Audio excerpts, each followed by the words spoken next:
बिस्मिल्लाहिर्रहमानिर्रहीम। आधा किलो हमने गाजरें ली हैं। इनको हमने अच्छी तरीके से धो लिया है और इनका छिलका उतार दिया है।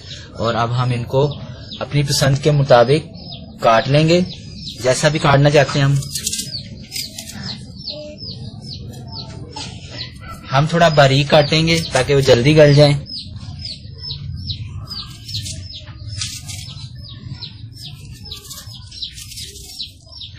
ये जो सफेद हिस्सा होता है इसको हम नहीं डालेंगे, इसको हम इस तरह साफ कर देंगे।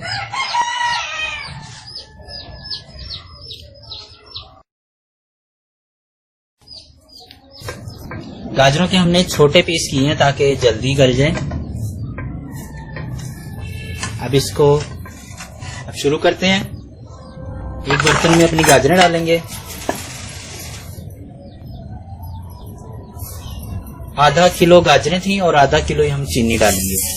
जितनी गाजरें हमें चाहिए इतनी ही हम चीनी डालेंगे। और इसमें डालेंगे 1 अदद नींबू का रस। इससे नींबू का रस डालने से हमारा मुरब्बा खराब नहीं होगा। 2 अदद सब्ज इलायची, अगर बड़े साइज की तो 1 ही काफी होगी। अब इसमें हम डालेंगे करीब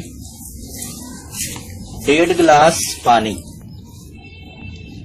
2 गिलास भी आप डाल सकते हैं।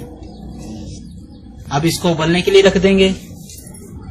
दरमियानी आंच पर हमने इसको पकने के लिए रख दिया है। अब इसमें उबाल आएगा और गाजरें हमने इसको अच्छी तरह गलाने तक पकाना है। और इतना पकाएंगे कि हमारी जो चाश तैयार होगी वो भी एक तार हो जाए। और दरमियान में हम इसको चेक करते रहेंगे, हिलाते रहेंगे और ढक के रख देते हैं। गाजरों में अच्छी तरीके से हमारा उबाल आ रहा है, तो बस अब हमने इसको वक्फे वक्फे से हिलाते रहेंगे और इसको गलने तक जो है हम पकाते रहेंगे। गाजरें हमारी बहुत अच्छे तरीके से गल चुकी हैं और हमारा शीरा भी तैयार हो चुका है। बहुत ज्यादा आपने गाढ़ा नहीं करना, नहीं तो ये बहुत सख्त हो जाएगा। साफ बर्तन लेना है, उसमें बिल्कुल पानी नहीं होना चाहिए। अगर बर्तन में आपके पानी हुआ तो आपका मुरब्बा खराब होने का खतरा होता है। लीजिए जनाब, हमारा मजेदार गाजर का मुरब्बा तैयार हो चुका है। ज्यादा अरसा तक महफूज रखने के लिए जरूरी है कि इसका शीरा इतना होना चाहिए कि हमारी गाजरें इसमें डूबी रहें।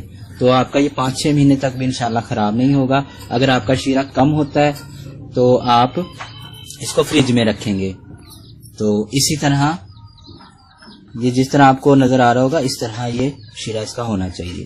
तो जरूर आप इसको बनाएं और दुआओं में याद रखिएगा। अल्लाह हाफिज।